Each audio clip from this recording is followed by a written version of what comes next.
السلام علیکم ناظرین، آپ دیکھ رہے ہیں ڈرامہ سیریل موہرا موہرا کے نیکسٹ ایپیسوڈ میں آپ دیکھنے جا رہے ہیں علیزہ کو یہ بات معلوم ہی نہیں ہوتی کہ وہ کتنا خطرناک کھیل کھیل رہی ہے، کیونکہ اسکندر اور ارمین بیگم اس کی جان کے پیاسے ہیں اور اسے وہ جان سے مار دینا چاہتے ہیں۔ جیسے علیزہ اسکندر کے پول شاہین بیگم کے سامنے کھولتی ہے تو اسکندر بہت زیادہ غصے میں ہوتا ہے اور اپنی ماں سے بھی یہی بات کرتا ہے کہ آپ علیزہ سے یہ بات کہہ دیں کہ اس سے یہ بات بھی سمجھا دیں میری ذاتی معاملات سے دور رہے، اگر اس میں دوبارہ ایسا کیا تو میں بھول جاؤں گا کہ وہ کون اور وہ اپنی ذمہ دار خود ہوگی۔ ارمین بیگم کو علیزہ پر بہت زیادہ غصہ آ رہا ہوتا ہے، کیونکہ ارمین بیگم اس سے کہتی ہے کہ اس معاملات سے دور رہو، اس کے باوجود اس نے شاہین بیگم کے سامنے ساری حقیقت کھول کر رکھ دی۔ ارمین کو اس پر بہت زیادہ غصہ آ رہا ہوتا ہے اور وہ یہی پلان بناتی ہے کہ کیوں نہ علیزہ کو سیڑھیوں سے دھکا دیا جائے اور اس سے ہمیشہ ہمیشہ کے لیے جان چھڑا لے۔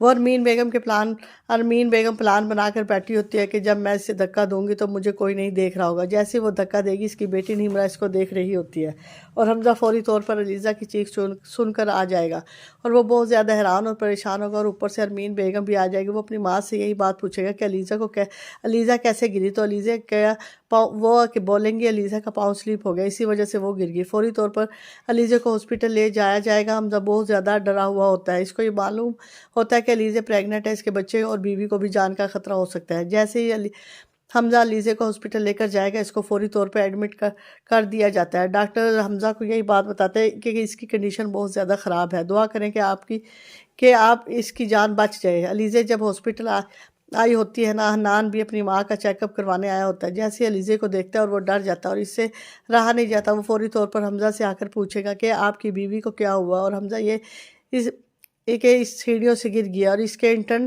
بلیڈنگ بہت زیادہ ہو رہی ہے۔ ڈاکٹر یہی بات کہہ رہے ہیں کہ دعا کریں، اور ڈاکٹر حمزہ کے پاس آئے اور یہی بات کریں گے کہ علیزہ کا بہت زیادہ بلڈ لاس ہو چکا ہے، آپ فوری طور پر او نیگیٹو بلڈ کا ارینج کریں۔ حمزہ کو یہ بات یاد آئے گی کہ اس کے بھائی کا بھی او نیگیٹو ہے۔ ارمین بیگم اسکندر کو فون کرے گی اور اس سے یہ بات کہے گی کہ ہمیں تمہارا بلڈ چاہیے، علیزہ کو ضرورت ہے، تم فوری طور پر ہاسپٹل پہنچ جاؤ۔ اسکندر صاف صاف انکار کر دے گا اور الٹا اپنی ماں سے یہی بات کہے گا، میں وہاں نہیں آ رہا، بلکہ آپ ڈاکٹر کے پاس جاؤ، ڈاکٹر کے کان میں آرام سے کہیں کہ اس کو زہر کا ٹیکہ لگا دے اور ہمیشہ ہمیشہ کے لیے ہماری جان چھڑا دے۔ حنان جب یہ بات معلوم ہوگی کہ علیزہ کو او نیگیٹو خون چاہیے، میرا بلڈ بھی او نیگیٹو ہے، حنان علیزہ کو اپنے بلڈ دیتا ہے تو حمزہ اس کا بہت شکریہ ادا کرتا ہے۔ حنان یہی بات کرتا ہے کہ آپ کو میرا شکریہ ادا کرنے کی ضرورت نہیں ہے۔ حنان کہے گا میں تو بس اپنی غلطیوں کو درست کرنے کی کوشش کر رہا ہوں، میں نے علیزہ کے ساتھ بہت برا کیا اور میں چاہتا ہوں کہ یہ سب کچھ ٹھیک کر دوں۔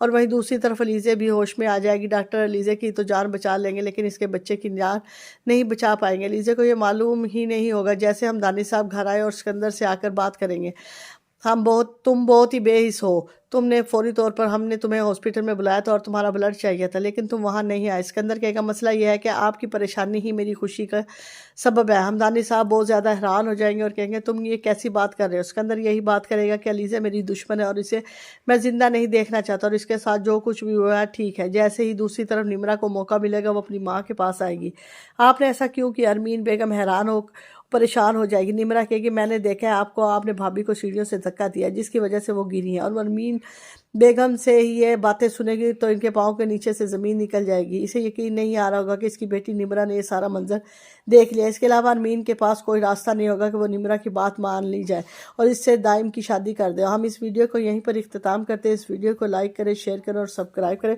اور اپنے دوستوں کو بھیجیں۔ شکریہ۔